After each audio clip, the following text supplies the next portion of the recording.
Welcome to another edition of Reptile Fight Club. I'm Justin Julender, your host. And I'm Nippo Reed. No, I'm not. I'm just kidding. That was pretty good. Yeah, you didn't say anything about crumpets, though. I have not yet begun to nipper. Okay, well, and I see you're drinking tea with your pinky out, so you're really going all in for this nipper impersonation. Yeah. Good job, man. Good job. Thank you. Yeah. All right. Well, Siri's talking to me. Apparently, I don't know what I said that sounded like that name, but she heard nipper and she said, hello. He said, I see you're drinking tea with your pinky out. Like, oh, okay. Thank you, Siri. Wonderful. Okay. Well, what is new? What is going on?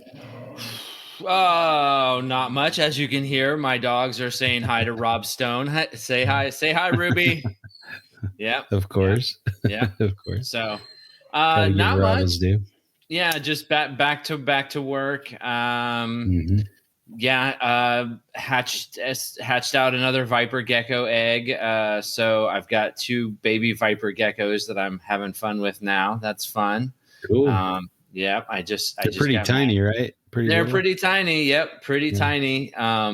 So they're just mashing fruit flies right now. Nice. Yeah, so that's fun. They're feisty little ones. Yeah, continuing on. I just got like 2,000 crickets in today, so I'd set them up while I was waiting for you. And what else is new? I called you all excited the other day because I was like, oh, I'm pretty sure my children and I are gravid, but I don't know. Now I look at the female and I'm like, is she? So yeah. I don't know. Sometimes it's hard to tell with those guys. Yeah, well, she's total head faking me out if she's not. Yeah. Like she's big, but she goes through this where she looks like that and then nothing happens. But she was laying inverted the other day, and I was like, that is a clear sign. But now she's like, psych, sucker. So I don't know. Yeah. Yeah, I know what you mean. Yeah, I think there is some percentage, like 15-20% or something, that they'll lay inverted when they're not gravid. It's fairly infrequent. It's probably less than 20%, but that seems to be what's. And I've never seen her do that, so I'm like, aha, Yeah, no, it's like, definitely a good sign. Yeah, no, I think so. We'll see. And then I'm pretty sure that coastal will be coming. The female coastal I have outside that should be laying some eggs pretty soon. Cool. So that's pretty sweet. Yeah, excited for that one. That should be an interesting little clutch. So yeah, that Camus just looks freaking insane, man. He's out. It's like 55, 60 degrees and at night, and he's just out like chilling and looking amazing. So power to the old coastals in the street, Yeah, I mean, I don't know. I think we definitely keep our reptiles too hot most of the time in herpetoculture. We think they got to have it so warm, but yeah, I think in the wild they're. I mean, we just got back from a herp trip, so we saw some stuff out in the wild that was out when it was pretty cold and really windy and the nice, quiet, warm night with no wind. We didn't see jack. It was the deadest. It was the deadest death of dead. Yeah, there was nothing. A couple geckos, and that was about it. Yeah, it was pretty slow. Yep. So I guess that goes along with our topic later on. But Well, I've got a jungle that just went through a prelay shed and an inland that's in her prelay shed, so should have some eggs from a couple carpets this year. This was a stripe. Nice. This was striped jungle zebra. Zebra female to stripe line male. So we'll see what happens with that. Yeah. Fingers crossed. Yeah. Gosh. Yeah. It'll be interesting. And the black-headed eggs seem to be going strong. So I was pretty proud of my little daughter. She pulled the eggs while I was on a business trip. The female blackhead python laid, and she got the eggs from the female and, had them in the incubator all going. So that was pretty cool. She said that the female was wrapped around them too. So I was kind of like, oh, you should have left them with her so I could get some pictures of her on the eggs. She's like, nope, wrapped up. I'm doing this. I'm proving, Yep. I'm proving my stuff right now. And she did. Yeah. She did a good job. She took care of everything while I was away. So, man, it's nice to have a helper like that. So I'm going to have to find a way to pay her back for that, especially if the eggs hatch and I get babies this year. For sure. Now it's the tricky part, I guess, of getting them to hatch. That seems to be the most difficult thing with blackheads is hatching the dang eggs. And what's the conventional wisdom on that? I've heard a lot of things. So and I got pretty close last year. I moved, or not last year, but the year before. I moved right as the eggs were supposed to hatch. So I think that might be what screwed them up. I don't know. I mean, just moving them pretty around, tough. or? I think I moved from one house to the next. Mm-hmm. But it's like, I mean, they sat maybe in a fairly warm room for several hours. So I guess that could have done it, but I don't know. And I mean, I had 3 perfectly formed babies in the egg, ready to hatch, and they just didn't make it out. So that was a bummer. That was hard to take. But that's the worst of the worst, right? Yeah, right. Yeah. Getting that close. That's happened to me with Ackies too. I've never hatched Ackies either, and I've gotten so close, and they just last couple days or something just goes wrong, and I didn't do something right. So that goes back to our maternal incubation argument, I guess. Sometimes it helps to have the mom take care of them, because we don't know what we're doing sometimes, but I don't know what I'm doing sometimes. I was just gonna say, wow, even still arguing this point well after the argument has been concluded. That's all right. That's all right. I agree with you. I think well, especially in those cases where we do fairly well, you know what I mean? But there's only a handful of people who are really knocking blackheads out of the park, you know what I mean? So it's not an easy species. Yeah. So. Well, I was digging through my crested gecko cage at work and came across another 4 eggs. So both the females must have laid with it. They seem to be all synced up, because I found a couple in the other cage as well, but they had desiccated. They'd been in dry substrate for a few days. So I missed those. But I mean, I've got like 14 eggs incubating now, so I don't need any more eggs right now. And I'm not a crested gecko guy, so they're just kind of for fun. So I was worried about those viper geckos, because they just didn't look like they were putting. I think I might have said this, but I was like all worried because they weren't like putting on any size, and I went through their cage just to kind of clean it out and stuff, and I found like 9 eggs in there. So I was like, oh my God, dude, what the hell's been going on? How many females are in there? 1. Just 1 female? It's just a pair. It's a pair. How often do they lay? Are they like every 30 days, like my other geckos? They've got to be every couple of weeks. I haven't had them that long. Crazy. It's. I mean, I was flabbergasted. That's crazy. Yeah. So. Well, Summer was pretty excited about the banded geckos, so I brought nice female banded gecko for the male. And they were so good looking. They're cool. Yeah, definitely. Yeah, I'm excited. So hopefully have some eggs. I hope she does. The project goes well for her. We can hatch. Well done, Eagle Eyes. Well done. All right. Yeah. Well, do we want to have a quick recap of the trip? Sure. All right. I mean, I can only speak for the last couple days. Last couple days, I did not. I did not grace everyone with my presence until the end. So. Oh man, think of all the stuff we could have found if you would have come earlier, man. Dude. Yeah. So we got into California. I drove down. So I stopped in the southwest corner of Utah in a place called St. George, or in the area around St. George, and I did a little local herping. There's a cool preserve called the Red Cliffs Desert Preserve. That's land set aside for conservation, and has a good population of desert tortoises and and Gila monsters and things like that. And so they're only in Utah in the slightest corner. So that's the only place you can find. Is that a state run thing or? It is, yeah. It's set about, so it's like state by the type state, preserve, yeah. And so that's about the only place you can see them. And I saw a Gila monster there a couple of years back, which was pretty cool. But so I figure, well, I'm passing through and it's like dusk, so might as well go out and herp a little bit. So I went and walked around and found a couple of tortoises and a chuckawalla. It was kind of funny because the first tortoise I saw was in kind of a burrow or just outside of the burrow.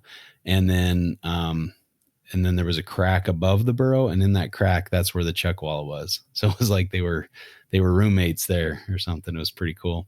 So the chuck was, I only knew it was there because I heard it. So I heard kind of the you can hear the chuck coming a mile away. Oh yeah, they don't they're not sneaking around much, but no, that's very true.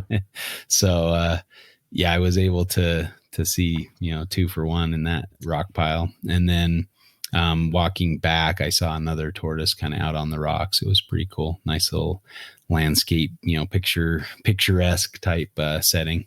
What you want to find, your reptiles in. And tortoises are very easy to photograph as long as they kind of come out of their shell. And these guys were just, the second one was just kind of holding still. And, I've seen quite a few tortoises, so I didn't want to get too close and bother it. So I kind of kept my distance and zoomed in the picture a bit so I wouldn't disturb the animal. And so it just kind of stayed outside the shell and got some pictures and went on my way.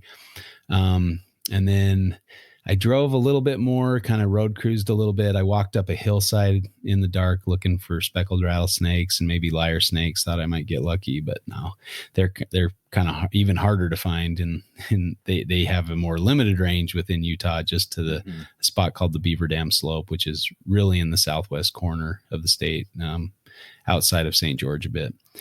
So walked that hillside, and we'd seen, I was with that herp trip with, the East Coast guys that flew out with, Keith McPeak and then the other guys and Chris and Aspen from Utah. And so we, Aspen found a speckled rattlesnake on the hillside. In that spot, right? Yeah. So you knew something was there. It was a good spot. Yeah. And they found lyres there before. Lyres are really hard to find, probably even harder than speckled rattlesnakes. But so, it was a long shot, but I thought, well, how often have I looked on this hillside in March? Never, so why not give it a shot? And so I spent, a good half hour, 45 minutes up there looking around, but didn't see anything really. And so I took off and figured I'd drive a little further, got down to Vegas, slept outside of Red Rocks, that area, like it's a big climbing spot down in outside of Las Vegas. Oh yeah. And slept in the back of my car, woke up and looked for a couple birds up around Red Rocks and looked for herps. I swear I heard a snake like kind of slide through the grass, but I was on this raised platform. I didn't want to get down there and disturb it or whatever. So then drove down the rest of the way, picked up Rob at the airport, and we went over and kind of herped this little spot. It was, he looked at it, found it on iNaturalist, and it was supposed to be a spot with rattlesnakes and king snakes and things like that. So we went over there, and it was like this huge dog park. There were all these people with their dogs out. And so we're like, well, this probably isn't going to be very fruitful. And it wasn't. We saw a few lizards, a couple fence lizards or something scurrying in the undergrowth. And then we went. There's nothing like a giant pack of dogs all day to to keep the snakes hidden. To wreck your herping. Yeah. So we picked up Tom, Rob's friend. I'm so bad with names. I can't even remember his last name, but I'm glad I remembered his first name. But Tom, he works in Denver at the Denver Zoo. So really cool guy. So we picked him up, and then we headed over the mountain up to the Airbnb. We did a little herping on the way and went over to Ocotillo and found a bunch of sidewinders, a couple geckos. Just road cruising? Just road cruising, on the way to the Airbnb. And then we got up to the place we were staying, and it was in outside of Julian up in the mountains. So that was kind of cool, but it was fairly cold. Yeah. I mean, comparatively, up in the mountains. And then, so that was the first day, and then stayed that night and went, kind of herped around Julian, that area, went up on a trail and found a Zanata, mountain king snake. So that was my first tricolor in the wild. So I was pretty thrilled, pretty stoked with that. That was nice. Nice looking one too. Yep. Yeah. So that was a find of my lifetime, to see my first tricolor in the wild. That was pretty cool. And I'd looked in Utah plenty of times. They're fairly difficult to find, although I've got some friends that would probably say otherwise. They found quite a few in Utah and put in a lot of hours for them, though. And right. Sure. I've kind of gotten to know when and where to look. So that always helps. But, so they, despite my hours in Utah, I've never seen one here. So then we've got the Utah milk snakes and the mountain kings down in the southwest corner of the state. So anyway, we, had a nice hike there. Found that, a couple alligator lizards, skinks, some of the, I believe they were the western skinks. I should look that up, but, and then went down over the mountain and picked up, Eric. So he missed out on seeing the mountain king. And we also saw a gopher snake, a San Diego gopher snake. So that was cool. Gophers. Yeah, gophers. So we picked up the podfather, and then it started to rain. So he brought some East Coast weather with him, and we didn't have much of any luck in the rain. Kind of drove through a couple spots and then just went back to the Airbnb. The next morning we got up and we actually went up to that same hike and the mountain king was under the same spot that he was when we found him the first day. And so Eric got to see the mountain king. That's how you do it. Right. He was a nice, I guess we didn't disturb him too much because he was under the same spot. And that's pretty cool. So we came down the mountain and it, it was pretty cool up there. The weather wasn't too great. And so we headed out into the desert and, now my memory. Oh, we went on a hike, a pretty long hike it's the Lost Palms hike in Joshua Tree. So we went out to Joshua Tree and saw a bunch of lizards, a tortoise. So the guys got to see a desert tortoise and saw several different species of lizard, whiptails, leopard lizard, chuckwallas, lots of good stuff out there. We were able to grab a coach whip, which that's pretty good feat to be able to catch a coach whip. So we took some pictures of that, let him on his merry way, and then went and checked out the palm trees, got a couple new bird species down there. So that was nice. And then headed back for some cruising down in the desert. It was a little slow. We didn't see, I don't think we saw anything that night. I left out a couple things anyway. So just everything's kind of blending in, and I'm very tired. We had a concert last night. We went to the Alt J concert. Alt J. Oh, okay. Good. Yeah. Good band. Really, they did really well live. So it was fun to see them. Played like 21 songs. So we got home about 1:30 in the morning last night. So I'm dragging a little bit today, but so everything's kind of blending in, but we hit a couple areas, found some new lizard species, the Petrosaurus Mirenzai, which is one of the species I was after, the banded rock lizard. Really cool looking. There, I liken them to the North American Varanus pilbarensis. They have similar habits and traits, hanging out on the rocks and really agile on the rocks and have those stripy tails, and they're kind of reddish in their body. They look very similar in a lot of ways. So kind of funny. And then we saw the granite night lizards later that night, and we caught sight of one of the leaf-toed geckos. I saw it as it was going deeper into the crack. So I got a really crappy picture, but you can see the tail and you can see a couple of the toes. So you can see it's the species, it's the leaf-toed gecko, the Phylodactylus. So we knocked a few or added a few species to the lifer list, which was kind of cool. And man, I could just sit and watch those rock lizards all day. They were so cool. And then we got joined the next day by our good friend Chuck Poland. So yeah. And that is when the trips started to go downhill. Oh no. We still had a good time, found some good stuff. No, we definitely did. It was a little. I think just that cool down and the rain and everything kind of slowed things down. And that, that's how it goes sometimes. Some days. I just remember some of the trips to Australia, you'd see like 10 different species in a night. And then the next night you'd go to the same spot and see nothing. And then you're like, what is going on? Why one night it's just hopping and the next night nothing. So some of those abiotic factors or, weather patterns or something, it's just really hard to explain. So that's the joys and frustrations of herping, I suppose. But man, overall, it was a great trip. Really saw some really nice scenery. Got into Anza Borrego, did some fun hikes there. Rob put us in some really good spots. So that was cool. Yeah. Ate some good food and some that was a little sketchy, maybe. That led to some unmentionable issues but, that plagued me and my co-host for an afternoon. Other than that, never eating those little things again. Yeah, right. Yeah, I guess when you're kind of living on gas station food, it can be a little dodgy. Yeah. But hey, that's how it goes when you're herping, right? Yeah. I was just really glad there was that bathroom there on the trailhead. Thank God for bathrooms in the middle of nowhere. Right. Was that Hellhole? It was a fitting name for that. Was that Hellhole Canyon or something? Yeah.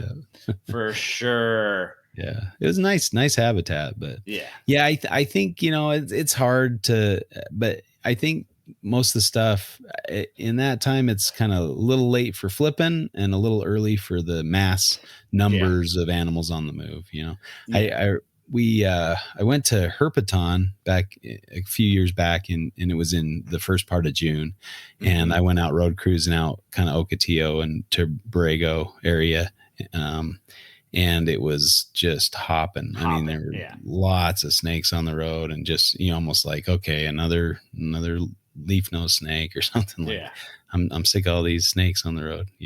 I would say, and I think it was said that you guys might have been like 2 weeks early for stuff, but when you're scheduling, 4 different people's or 5-6 different people's schedules, and you're trying to maximize, what you might find. And it doesn't mean that San Diego is not going to be warm out there, a couple weeks early. Like that's just, I mean, it's just reliably speaking, like, the desert starts to heat up, towards the middle to the end of April. So, it's just, that's just, and it's, it might be a little more difficult, but we still saw quite a diversity. I mean, different species. So I think some of the highlights for me were the Shovelnose Snake. We saw the hatchling Shovelnose Snake. We road cruised that. That was kind of I'm glad my eyes still work, but that was a little tricky to see. But and the geckos blend in with the road. They're always a trick sometimes. I don't know. Is that something? It looks pretty good from the back seat. Justin's like, snake, stop! Is that a stick? Like, no, it was. I mean, you called them out pretty well, man. I'm like, what? What's happening? Where? Who? Huh? You're like, right.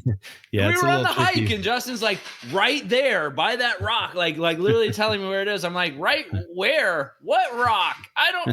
I'm like, everyone else sees it 5 minutes later. I'm like, oh, I see it. I have my fair share of, there's a snake or a lizard or something. It's just a weird looking rock or something. So I have my fair share of those as well. I mean, but you got to check it out. You got to, what else are you going to do? For sure. Well, you don't know until you try. Yeah. And I was really glad that I had some like little pocket binoculars. Those were really helpful to kind of see the stuff from afar off. Cause man, those lizards are wary. The Mirenzai and the chuckwallas, they would, they'll dip on pretty you quick. Go right in the cracks and you'll never see them. But and they were I mean, I scanned the rocks with the binoculars at first and kind of said, okay, there's a lizard there. There's a lizard, kind of figured out where they were. Yep. And then as we got close, you could see them. Some would ditch pretty early and pretty readily, whereas others were a little more bold, and you could get up and, get some pictures of them or some video or whatever. Well, and it was funny because, we saw probably 4 or 5 chucks spitting out, and anybody else herping the trail or hiking the trail, they no clue, didn't see any. I mean, nobody saw any lizards. So and it seems like in state parks or preserves that are heavily traveled, that the animals are a little more bold. So that's always helpful. Yep. No, my dog's saying hello. Yep. So. Oh, brother. It's a Rob Stone. It's a Bobby Pebble greeting cries. Yeah. So Rob came and stayed at my house Saturday night. So nice. He got to meet my furry friends who act out of pocket all the time. So that was another funny thing, is we kind of got rained out a bit, and so we were thinking, what can we do? And we're like, are there any reptile shops in the area? So we went to Triple L just to get out of the rain and kind of dry off a bit. And then who should walk through the door but Chuck? Yeah. So, it was weird, dude. I was talking to my sister. I was sitting in my truck and I was talking to my sister because I was like, I usually go get bugs. And I was like, I got to get bugs because, I'm leaving to go out to the desert. So I want to kind of feed in everything, put some extra bugs in the cages. And that way they'll have some food over the next couple of days. And I'm like sitting there talking to my sister, and I see Justin and Rob walk past me, and I'm like, what the hell? So, so we ran into each other at the reptile shop. So it's pretty hilarious. Yeah, I was kind of like, oh crap. I didn't know you were going to be, it was like I got caught cheating on you or something. I'm at your reptile shop without letting you know or something. well, look who it is. I didn't know you would be here. I thought you were at work. What's going on? You weren't supposed to be here at this time. I've been following you. Yeah. But man, what a good trip! It was some fun. Good times. I'd forgotten about Bobby Pebbles. That was a good Schmitty nickname on the Texas trip. So it was good to hear that one again. I feel like there is no end. I mean, has anybody gone bolder? You know what I mean? I feel like he's gone. He's gone smaller. Yeah. But has he gone larger? Right. We need some additional terms, I think. Bobby Pebbles is good. Bob Rock, that's a good one. But we need a good one for Robert Boulder or something. Robbie Boulder. Robbie Boulder. I like that. That's pretty funny. That's pretty funny. The man of many names and many talents. But Rob puts together a good herp trip. So dude, he rocks all around, you know. Rocks, yeah, that's what I'm saying. Or he pebbles, or he boulders, or he boulders, or he stones. Exactly. That's awesome. And it's always good hanging out with the Podfather. Well, and Tom's he's a lot of fun too. Like I met Tom. I met Tom when you guys were at Triple L. You guys, I think, were on your way to go pick Eric up, and then I met Tom. Well, I met back up with you guys on Thursday, and Tom was getting ready to leave. So that's right. And so I didn't really get to hang out with him, but it seems like okay now. Seems like he's a real cool guy, man. Yeah, and he brought a guitar, so we got to see and. Of course, that's Eric went right to the guitar. He did, and just started just playing that thing. It was impressive. I mean, I knew he was good, but I didn't know he was that good. I said, "Do you know?" I'd say a song, and he'd just start playing it right off the bat. I'm like, "Holy crap, dude! This guy is talented." What was it? We were listening to something. There was something playing. Some music playing, and he just started picking it up and started playing it. Let's see. It took him all of 5 seconds to like be playing along with it. I have a buddy that I've known since high school who's like that. He can just like listen to something a couple of times and just pick it up and play it. Yeah. And he's really talented. So that says quite a bit about the Podfather. Yeah, he's a musical savant or something. Yeah. It was pretty fun to watch him play, and I mean it's an acoustic guitar, so it's not even like an easy electric. Yeah. He's just cruising on that thing. Yeah. So that was fun. Yeah, it was. Yeah. He admitted. Anyway, we that was a good trip, and it was. Excited for the next one. So Arizona, right? Yeah. Should be fun. A little whirmer this time, I hope, because the last trip to Arizona we had some cold weather as well. But I mean, we still found a fair few snakes, even on some of the cold, windy nights. I think snakes like wind. When I had a story of after Herpeton, I was in over by Ocotillo, and I was getting ready to cruise, and it was starting to get dark, right? And all of a sudden the wind just kicks in, and I'm like, oh great, this is going to be a terrible night. And I'm driving a bit, and the sun's setting, and so I text Jeff Lamb. I'm like, are the snakes going to be out? It's all windy and kind of cold. I'm like, is this even going to work, for this? And before he could text back, I spotted a shovelnose snake, Kyanactus, on the road, and then followed by another one, and followed by a few other, sidewinders and stuff. And all of a sudden it was just snakes everywhere. And I'm like, never mind. I got my answer. They're okay with the wind. Yeah. So maybe, the predators don't have as good a time in the wind. So I think that's what we were kind confident. That was our running theory in the car. Because that windless night, we didn't see any snakes. We didn't see nothing. No sidewinders. Nothing. And it was a hot day. It was warm enough. Yeah, it was definitely warm enough. Like, I mean, like you were saying, like, who knows, what the triggers are, but certainly that day was warm enough, and you would have thought that we would have had some luck, but there was like literally nothing. It was very, very slow. Like even a couple geckos. That was it. Right? Yeah. Well, okay, that's fair. But I mean, like literally the whole road out to Ocotillo and back. Like not like we almost like 4 rabbits jumped out in front of the car, and we couldn't find a single reptile the whole time. Like it was kamikaze rabbits. Oh my god, those things are crazy! Like holy shit. But what a great trip. I guess, that was a lot of fun. It's really fun to herp with those guys. It's good times. So, yeah. All righty. Well, we ready to fight about something? I think it's time to do the topic. Well, it fits in really well with what we're talking about here. We're going to talk about field herping, if it's mostly luck or if it's mostly skill. I have the answers to this. All right. I'm excited to hear this. Yes. Well, first you got to win your coin toss. So I'll let you observe how high I flip it, so you can use your formula to predict correctly. Right. Okay, you ready? Watch this. Watch this. All right. That's heads, but I'm calling tails. Go ahead. It's tails. It's tails? Watch. It's heads. See, I called it. Why did you say it was heads but then call tails? Because I want you to know that I own every inch of you in this coin toss. Well, anybody can say it's heads, but I'm calling tails, and it could be either. No, I could have just said it's heads. I told you. But if I would have gone, but I already said you that. did call it. I did call it. Like I'm not.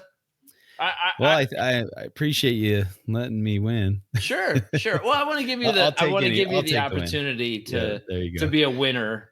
Well, I'm not sure which side I want on this one. I was hoping you'd win. I mean, you've been winning every one, so I haven't had to choose which side I want. But let's see. I'm gonna go with skill. All right. Herping is more skill than luck. So. Okay, well, I won, so you get to go first, man. Damn it. You. All right. Start us out, buddy. Herping is more luck than skill. So, sweet lady DDP. Yep. Got to fuel up.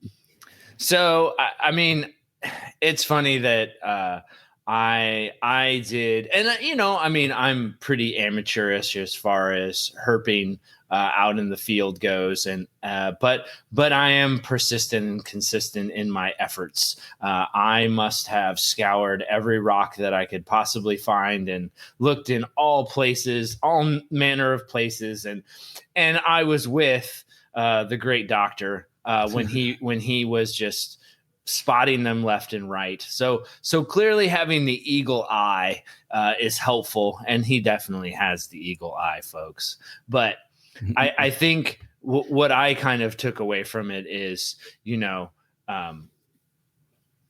can have the best eye. You can know where things are likely to be, or you can have herp spots before and know that there's things there, but things can absolutely not be moving. And we did a canyon towards the end of the evening. It was plenty hot. I thought for sure we were going to find some rattlesnakes or something, really. And it was nothing. Everything was dead, completely dead. Nothing. And that really shocked me, and it wasn't from a lack of looking. I saw plenty of evidence of rodents or some type of a food supply. I saw what looked like, potential openings to dens under big rocks that were unmovable. Mm-hmm. So like, clearly I felt like, man, there's stuff here. Like, I know there's stuff here. And I think that there were recorded sightings and iNaturalists in that area that Rob was kind of snooping out. So, clearly, like, it's not a matter of like, they're not there and you're trying to figure it out, or like, we even knew they were there and we had some very skilled herpers with us and we didn't find anything. So I think to some degree there's a, and maybe you could argue like knowing when to go helps you out. But at the same time, like, we were in situations out there where it should have been, we should have thought, we thought we would have been able to see it. And I guess if you had some more skill, or you would herp that area for years and years, maybe you could say like, oh no, not quite hot enough. When this happens, that's when you see them. But I think to some degree it's right time, right place. So yeah, and I obviously will argue that, because all the friends that know that area very well that I reached out to were like, you're a little early. You're not going to see numbers. You're not going to see, much. And they were right to some extent. I mean, we still saw quite a bit. And I think, you put yourself in the right place at the right time, you're going to see stuff that's maybe aseasonal. But Jordan Parrott knows that area really well. He grew up there. He went herping with his dad all the time. He has a really great knowledge of the area. And, he's like, yeah, you're just a couple weeks early. And he's headed out there, I think this next week or something, headed out to herp there. So obviously we were pretty close, and we still, did well. Well, it's heating up there right now. I mean, there's, there's a heat advisory out there right now. So Yep. So we probably were just unlucky. And of course it's difficult to plan 6 months in advance and get everybody's schedules lined up to hit it perfectly. So of course the locals can say, don't waste your time and go out. Well, we're here. We're here for a week. So what are we going to do? Sit around in the hotel and twiddle our thumbs? So it's definitely worth getting out there and seeing what you can find. And obviously, seeing my first tricolor was well worth the trip. And then some. If I wouldn't have seen anything else, I would have been happy about that. That would have been worth it to see that in the wild. So, but if you do have that skill and experience, after years of herping the same area, and kind of the conditions that are going to bring stuff out. Like I said earlier, my buddies in Utah, Brian Eager, he can go out and he knows exactly when to go and hit the, flip the rocks to find the milk snakes or see the mountain kings or whatever. Like he knows the weather conditions, the weather patterns that are going to maximize his success. That doesn't mean he doesn't have a day where he goes out and doesn't. He's wanting in on that one. But it's not to say that there's not a day that he goes out and and doesn't find one, of course he has days like that, and that's, even the best laid plans can like lead to nothing. But I would say that getting to know that area and getting to know the herp species you're after and kind of finding those patterns of activity can definitely yield to success. And so, even if you're a novice, you can still use like published literature and things like, iNaturalist or ALA, Atlas of Living Australia, to kind of maybe predict when, the most observations have been made, what month is, where they're really out in full force, or and things like that. So I would say skill definitely goes a long way.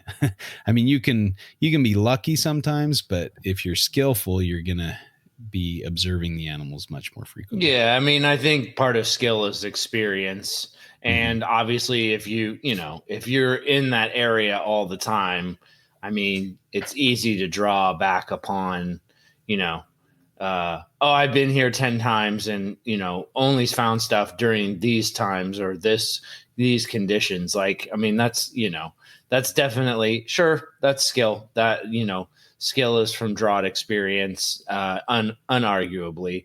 But I mean, I also think, you can,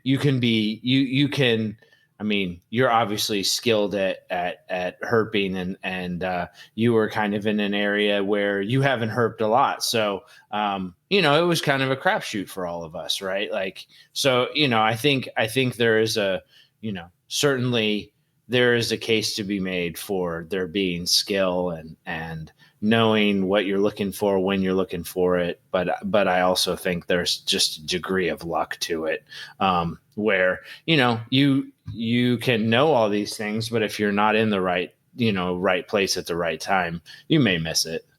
Oh, definitely. I mean, that goes without saying. I mean, you can drive the same road over and over and you're just not there when the animal's crossing the road, and somebody else might be, so, and hopefully it's another herper and not just some random, redneck that's trying to run over stuff on the road. But, so yeah, I mean, obviously there's luck to some aspect of luck to anything.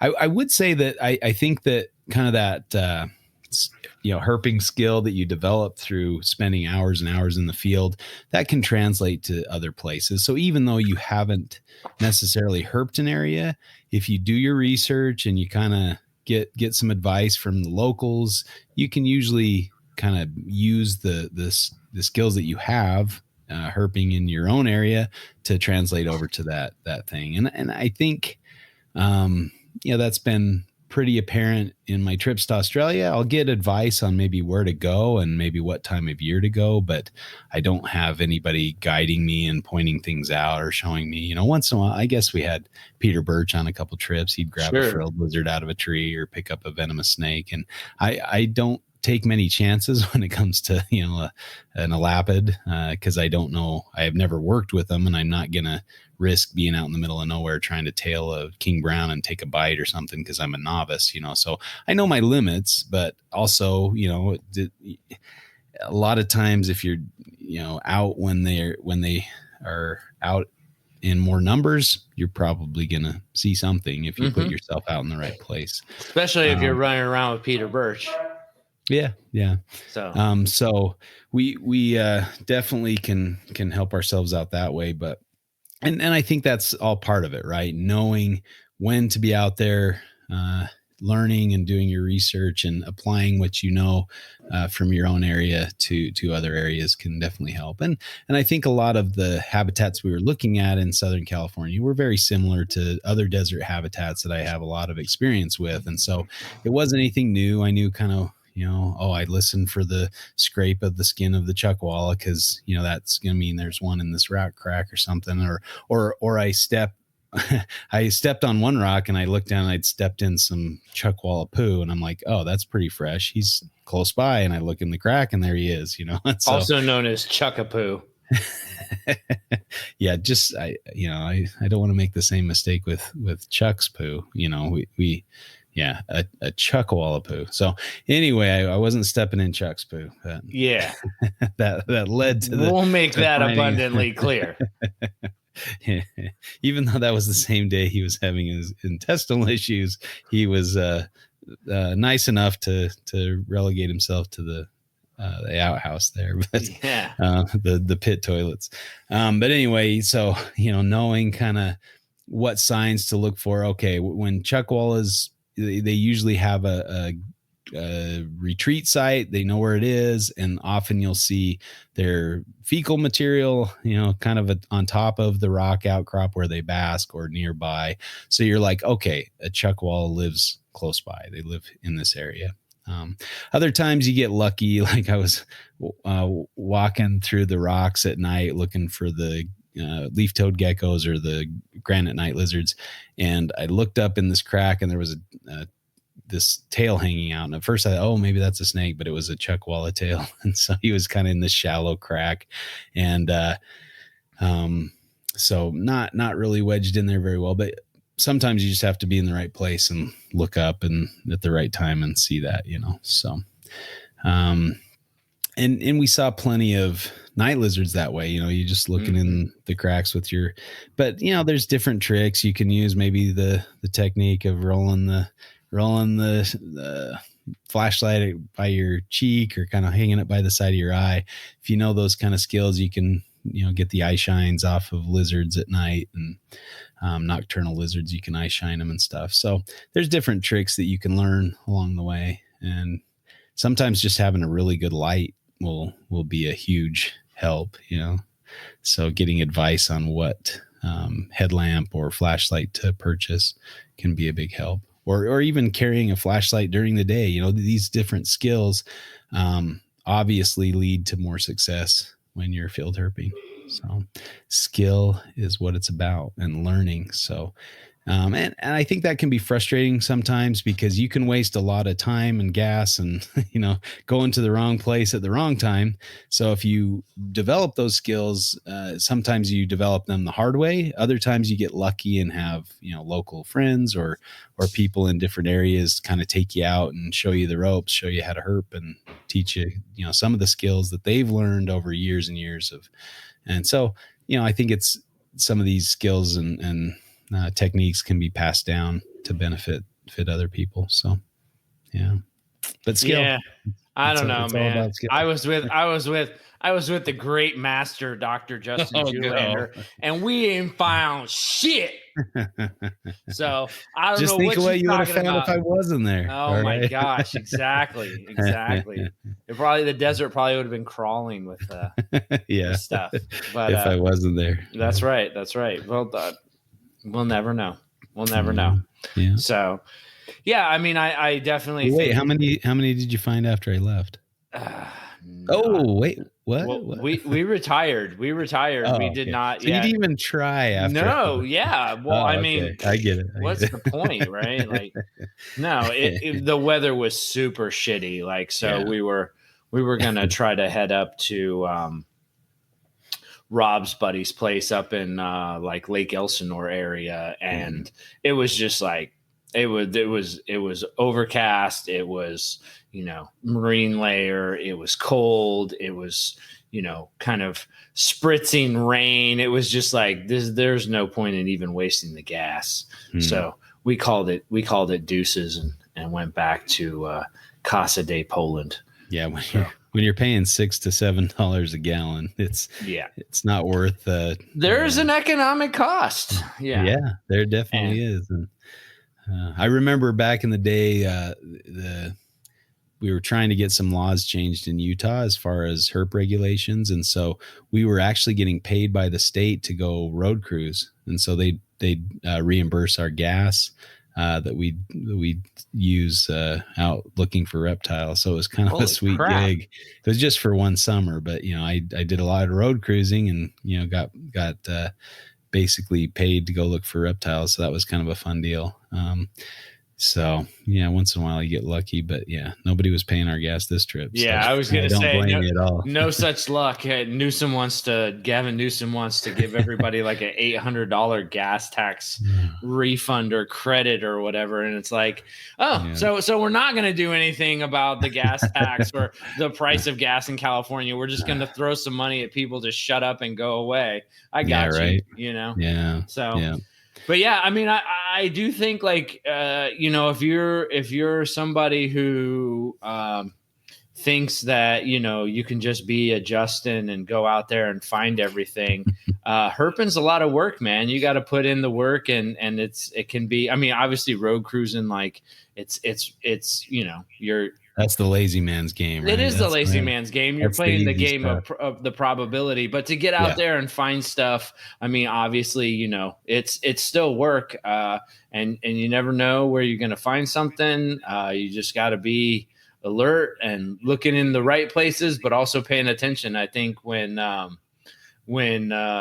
Podfather found that gopher snake. Mm-hmm. I watched him when he found it. I mean, he was just like looking around and he's just like, snake. Yeah. And so he said it was just kind of sitting there in the open. He said it was just sitting. He took him a minute to like, that's a snake, register. Because he said it, and he said it like kind of loud. I heard him, but it wasn't like it wasn't like he was confident with it yet. And then the second time he said it, he's like, "Yep, that was a snake." So snake, So, well, we rolled up on a sidewinder on the street, and it was a baby, just maybe last year's baby, but it only had like 1 or 2 segments, so it wasn't. It was pretty young and pretty small. This was the one that we found, right? This was the day before you came. Okay. I think so. Maybe were you there? And Rob ran over and I kind of stopped him. I thought he was going to reach down and scoop it up. I was like, "Oh, really? Don't grab that." And he's like, "I'm not going to grab it. I'm not stupid." But it looked like his body language was like he was going to go pick it up. I'm like, "What are you doing?" But he's like, "No, I'm not going to do that." But I was in Australia, and we were in the Iron Range up in far north Queensland, and just kind of walking along at night along a road, and I saw a dark snake, and the first impulse was to jump and grab it, and then I'm like, wait, there's freaking coastal taipans out here. What am I doing? Not a good move. Yeah, not smart to just grab first and ask questions when you're in the land of elapids, but when you're So and as a kid, I remember I was we were hiking in it was near the border between Utah and Arizona, kind of in the center of the state. And we were like, center south border of the state. And there was this beautiful, I believe it was a Great Basin rattlesnake, but it could have been a different species. I was young. I didn't know my different species back then very well, but, it was just gorgeous, this light red, rusty colored snake. And it was cruising around just on the trail, and I'm like, "Dad, can we keep it? Can we take it home?" And he said, "Well, let me go ask the ranger if it's okay to collect in this area or something." And so he's like, "You keep an eye on it and watch it." And so I'm watching it, and it's going, and it starts to go under this huge boulder. I'm like, "Oh, great. If it goes under there, we'll never get it out." So I grab its tail, and it's like buzzing and freaking out. And I'm like, "Oh no, what do I do now?" I'm trying to think, should I keep pulling on it or do I let go? And so I finally, and it was kind of pulling, it was pretty good sized snake. It was kind of pulling itself in. And so I'm like, finally, I better let go. I don't want to. And all of a sudden its head kind of came out right by where right when I let go, its head kind of shot out there. So I was probably very fortunate I let go when I did. Yeah. But then it kept it from going under the boulder, and it came out, kind of out of from that shelter site again, and went to a more accessible shelter site. So I got lucky there. But again, grabbing something in a way that you're not familiar with can lead to pain and anguish. So I've been lucky a few times, but I tend not to try to handle them if I don't have to. And I think maybe I'm getting soft in my old age. I don't need to grab everything I find, I don't mind just kind of hanging back and taking pictures. I don't need to get everything in hand and take a wanker shot or something. So it's kind of nice just to see it undisturbed in its element, doing its thing. And I love this zoom camera I've got, because I can just sit back on the rocks and zoom in on an animal and kind of watch it and video it or take pictures of it from a distance when it's not trying to ditch. So that's really fun. Yeah.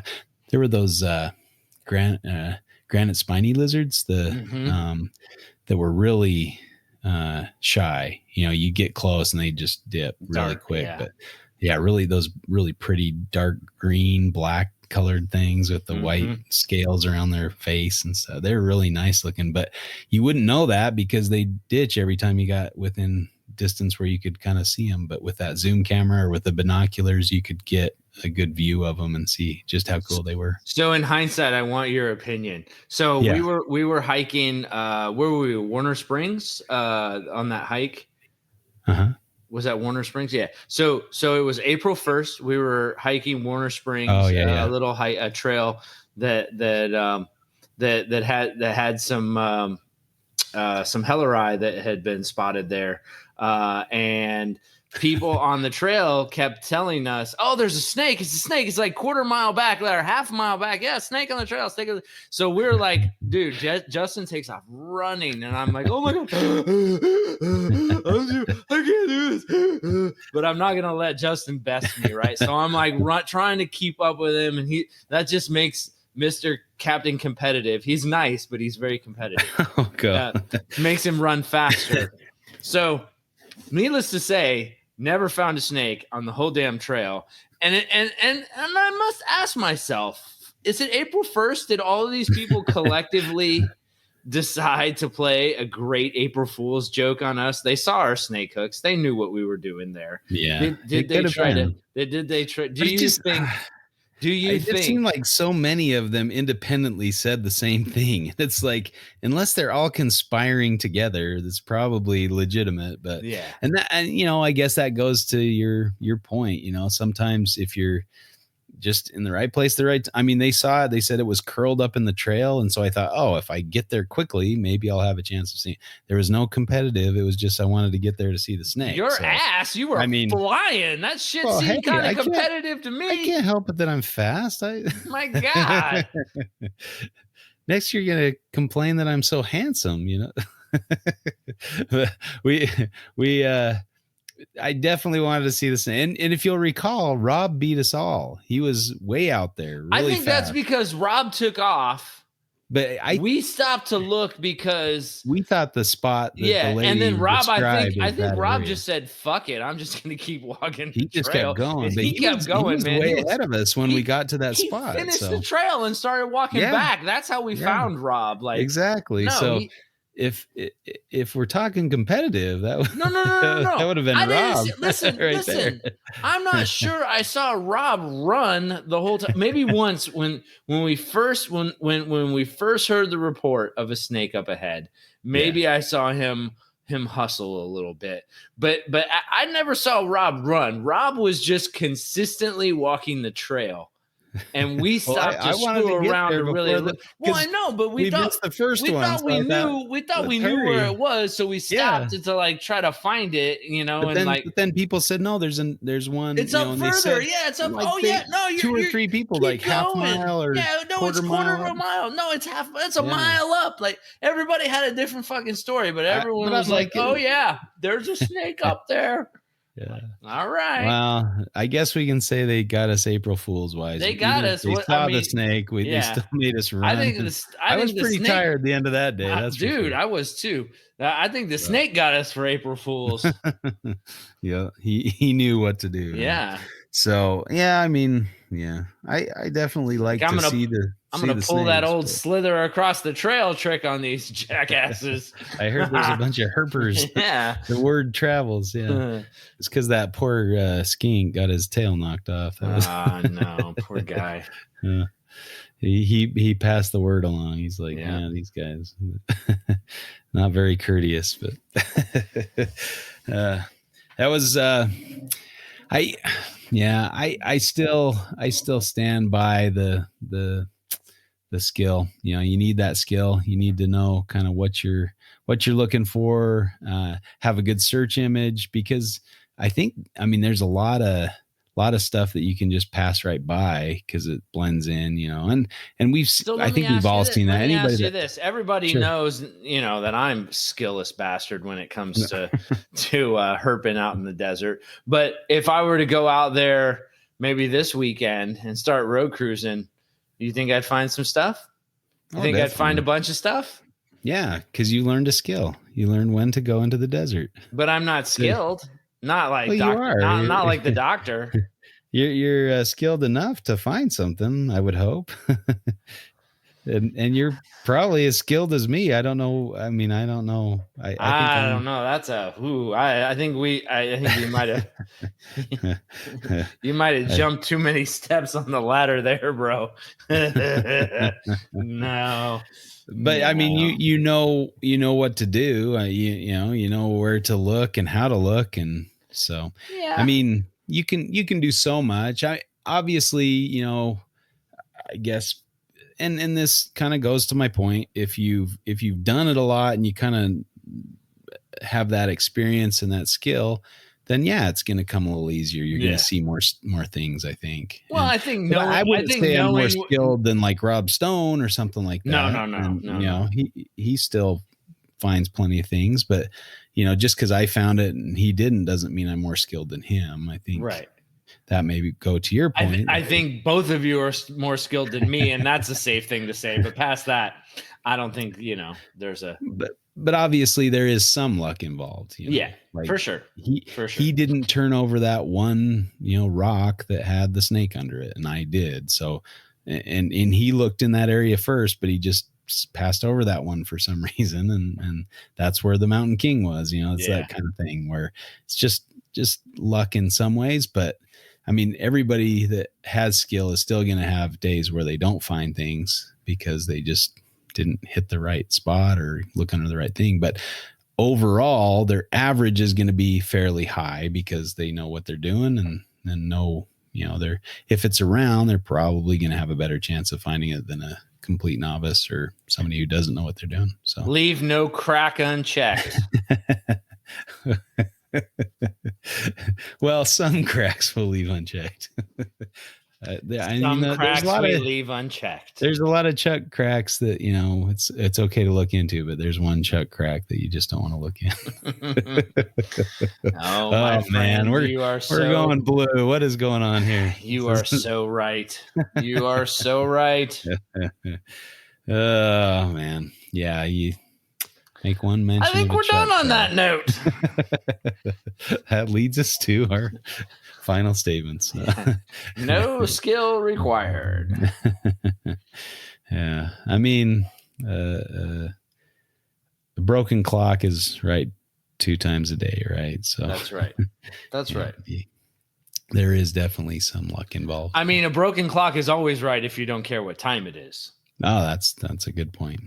And you I know, have no idea what that if means. If you crossed a time zone, then the correct clock may not apply to where you're standing at that point. You know, as long as you're always traveling, your clock could be right a lot. How's that?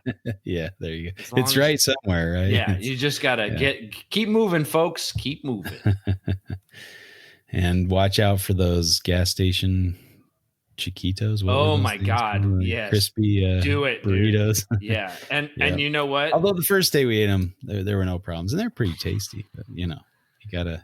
It's like Russian. Well, roulette, it wasn't. It wasn't the packet of Tapatio that I put on there. I'll tell you that much. And that lady was ticked off. She did not want to help. Dude, you made her mad. mad. I made her work. I'm like, yeah, I know. Can we get some help here?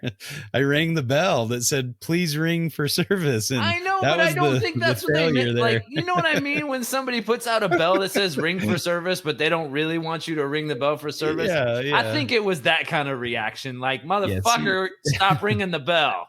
My skill is not in getting people to help me out in the convenience store, apparently. Well, hey, she was having a rough day. I think. No, she was fine, man. She liked me, Rob, and the Podfather, no problem. Okay, we buttered her up good and just combined her whole order into one order. She likes us. Yeah. Well, you can have her. She was a whoa.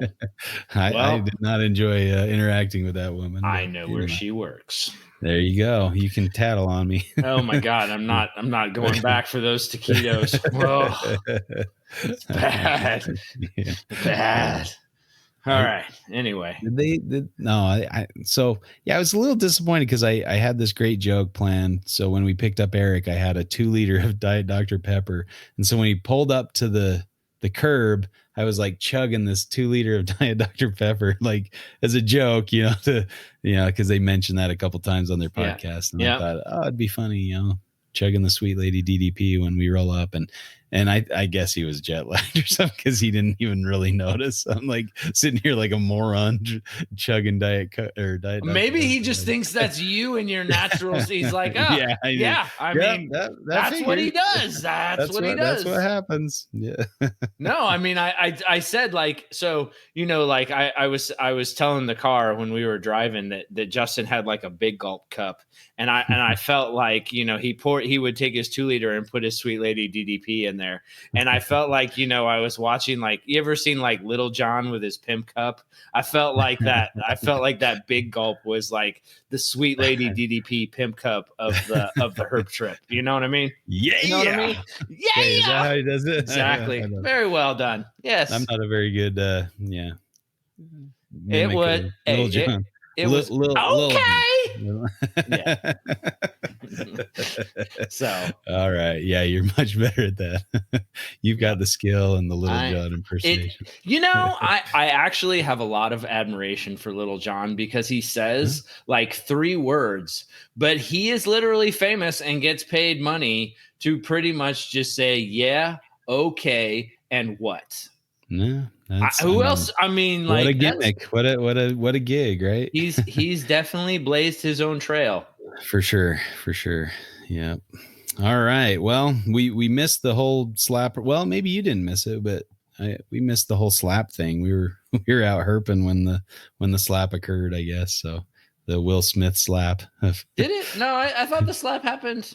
Oh, I saw the slap. You missed the slap. Yeah, we missed it. You didn't miss anything. Yeah, oh yeah. Jesus no, Christ. It was kind of funny to wake up and be like, "What happened? Why are all these memes and stuff? What did Will Smith do?" Yeah. I feel like if we could just get a bouncer to hand out slaps at the red carpet for everybody going in, I would be all right with just all of that televised. Yep. Yeah. We need a paid slap hitman. Yeah. Just like slap somebody. just out of nowhere, people are up there and he just runs up, slap bitch, pow, just hits him and runs off. I would love that. It has to be somebody famous, Like, yeah. They don't get in trouble. They don't get sued. Yeah, you couldn't do that shit to average people. Right. That's foul to do to an average person. But if you're like it has famous, to be rich and famous, rich and famous, doing it to each other, then it's okay. You could take the random slap to the face, just exactly. You're good for it. Yeah. Yeah. Tom was not a fan of Will Smith. He kept going off on Will Smith. It was pretty funny. But yeah. Tom's like, fuck that guy. Independence Day was trash.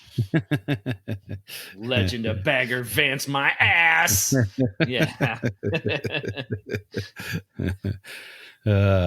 All right. Well, I would encourage everybody listening to check out Morelia Python's radio. MoreliaPythonRadio.com at MoreliaPythonRadio.com. Yeah. Where you can find merch and be a patron.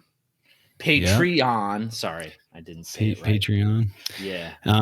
All that good stuff. Yeah. They've got a lot of good content. Yeah. Oh, I was trying to think. I listened to the Aussie Wildlife Show with Matt Somerville Nice. Oh man, I shouldn't have led into that because now I can't think of his girlfriend's name.